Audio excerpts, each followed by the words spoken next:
טוב, ערב טוב, ומזל טוב גדול למשפחות. ראשית, לפני הכל, אם כבר אומרים מזל טוב, אז יש לנו עוד שני מזל טובים טריים ממש. ברכת מזל טוב לדליה ואלי. אלי הוא אחי לנישואי בנם עומר עם אלירז. החתונה התקיימה השבוע ביום ראשון, ובעזרת השם בשבת הקרובה נחגוג איתכם יחד את שבת 7 הברכות בכספי. מזל טוב. ועוד ברכת מזל טוב טריה ממש לקרן ומוישי. קרן גיסתי, אחות של שני, להולדת הנכד, בן לשילה וחנה אפרת, שגם נולד השבוע, ובעזרת השם נשתתף בברית ביום שני בישיבת הר המור בירושלים. נאחל להם ולכולנו כברכת הפייטן, בסימן טוב בן בא לנו בימיו יבוא הגואל. אמן כן יהי רצון. מזל טוב. וכמובן המזל טוב של הערב הזה, מזל טוב לשיראל ולאורי.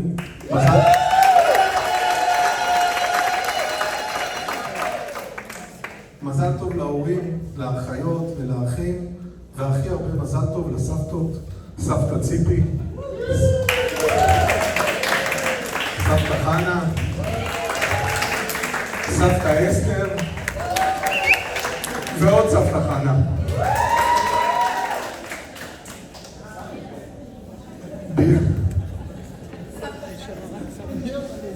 ברכת מזל טוב לכולם, ובהמשך ישיר לכל המזל טובים, הכי מתאים לפתוח בהודיה לבורא העולם. חז"ל מלמדים אותנו שאין בעל הנס מכיר בניסו, לכן חשוב רגע לעצור ולהתבונן ולהודות. להודות לבורא עולם על הנס, נס הזוגיות של שיראל ואורי, להודות על הנס של חיבור מיוחד בין שתי המשפחות שלנו, וכדברי דוד המלך בתהילים, למען אספוך כל תהילתך. אז תודה לבורא העולם, ותודה לכולם שהגעתם הערב לחגוג איתנו את אירוסי הזוג הצעיר. ותודה לזוג הצעיר, שיראל ואורי, שבזכותכם אנחנו חוגגים את הערב הזה. ונאחל גם לכם מזל טוב. מזל טוב ענק עם תחילתו של מסע של חיבור, של אהבה ואחדות אמיתית. וכמו שכתב בעל הסולם, אין דבר מקרב את האדם אל תכליתו, אלא חיי השותפות מתוך האהבה וההשפעה ההדדית. משפחה יקרה, רק לפני שבוע נפגשנו בבית העלמין בהזכרה השנתית של יובל, זיכרונו לברכה. שנה שלישית של מסע קשה וכואב, מתגעגעים מאוד וחסרים מאוד את יובל. הזוהר הקדוש כותב בהקשר של שמחות במשפחה, כאשר מחתן אדם את ילדיו, צריך לשמוח בשמחתו. אשרי אותו אדם שכל אבותיו וקרוביו שאינם בעולם הזה באים ונמצאים באותה השמחה ושמחים עמו, והאדם מתברך על ידם מבפנים ומבחוץ. וכפי שאמרה שני בהזכרה, אנחנו יודעים ומרגישים שיובלי, שמלווה אותנו בכל דבר, נמצא איתנו גם כאן הערב ושמח יחד איתנו. בשלוש השנים האחרונות, במקביל להתמודדות שלנו עם האבל והשכול הפרטי, מתמודד כל עם ישראל עם מציאות לאומית קשה וכואבת, עם מלחמה נוראית גדולה וארוכה שנכפתה עלינו.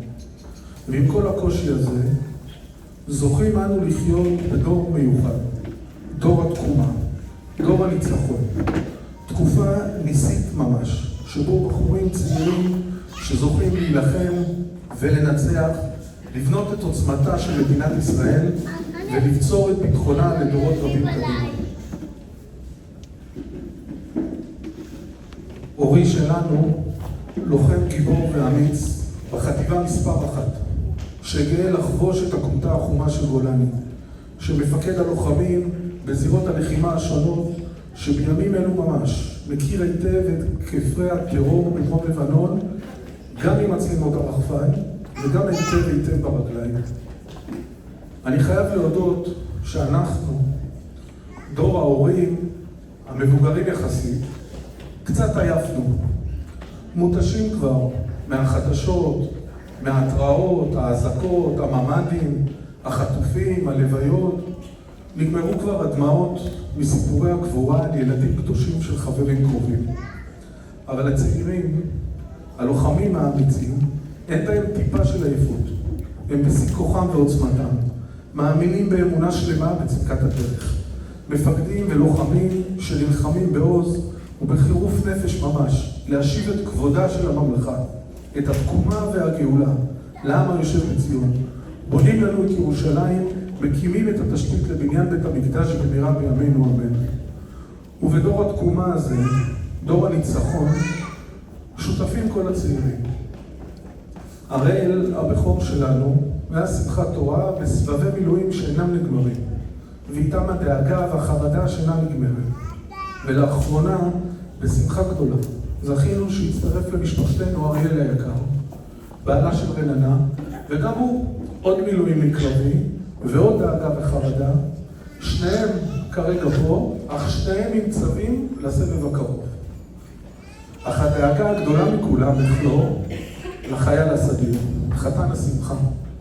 אורי שמרגע גיוסו לצבא, מיד לאחר 7 לאוקטובר, ועד לרגע זה נמצא כל הזמן בלחימה. עזה, לבנון, עזה, לבנון. לנו כהורים, לפעמים כבר אין את היכולת להכיל את המורכבות של הדאגה, החרדה, הציפייה הדרוכה, לשיחת טלפון קצרה, או הודעה קטנה, לתפילה שיש לו קצת זמינות, ושבעזרת השם יש גם קצת קליטה. שלא לדבר על לצאת הביתה. אבל אנחנו, ההורים, זה חלק מהתפקיד. לעומת זאת, יש מי שבוחרים, או יותר נכון לומר בוחרות, לחיות במציאות המטורפת הזאת. ואלו כמובן אנשים, והחברות הצעירות של לוחמים מאמצים.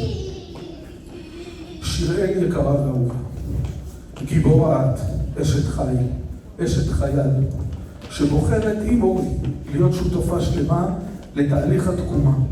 גם את ממש חלק מדור הניצחון, ומשלמת מחירים אישיים לפעמים בלתי מתפצלים, של געגוע, של מרחק, של ציפייה דרוכה ואינסופית. ימים שלמים בלי יכולת לתקשר, ושבועות ארוכים של געגוע לחבר שנמצא אי שם. ברוב הזמן במדינת אויב, במלחמה קשה, בתוך קיני טרור נוראיים, בסכנת נפשות תמידית.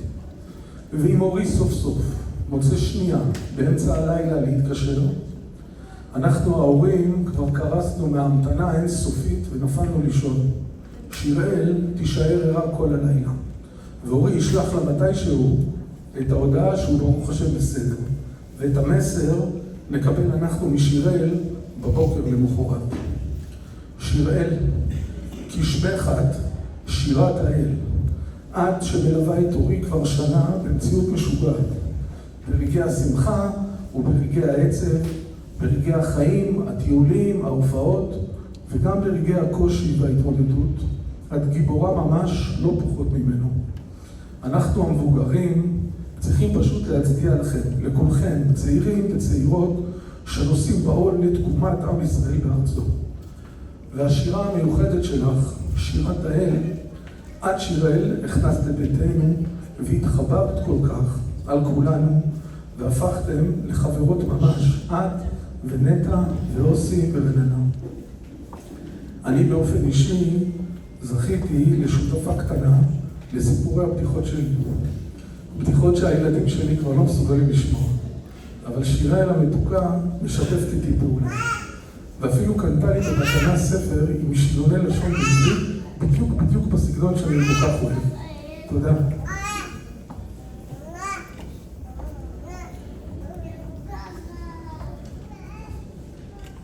שיראל, אני רוצה לאחל לך מתוך שיר שכתב רביד פלוטניק. אזכיר שיובלי היה מעריץ מספר אחד של רביד. היה באין סוף הופעות שלו, ממש רדף אחריו מהופעה להופעה בכל מקום בארץ. בשבוע שעבר, שהגענו לצופים, לבורת אצל משפחת זינגר, פתאום גילינו במקרה שגם דודי מסתבר הולך להופעות של רביד, רק שבמקרה הזה דודי הוא האדם הכי מבוגר בקהל. אז אקריא לך ואאחל לך מתוך אחד השירים שיובל כל כך אהב. השיר נקרא שלווה בארמנותייך, מילים רביד פלוטניק. שיראל יקרה, יהי שלום במחוזותייך, שיפתחו נא כל דרכייך ויבורכו אל שתי ידייך, חייל שלך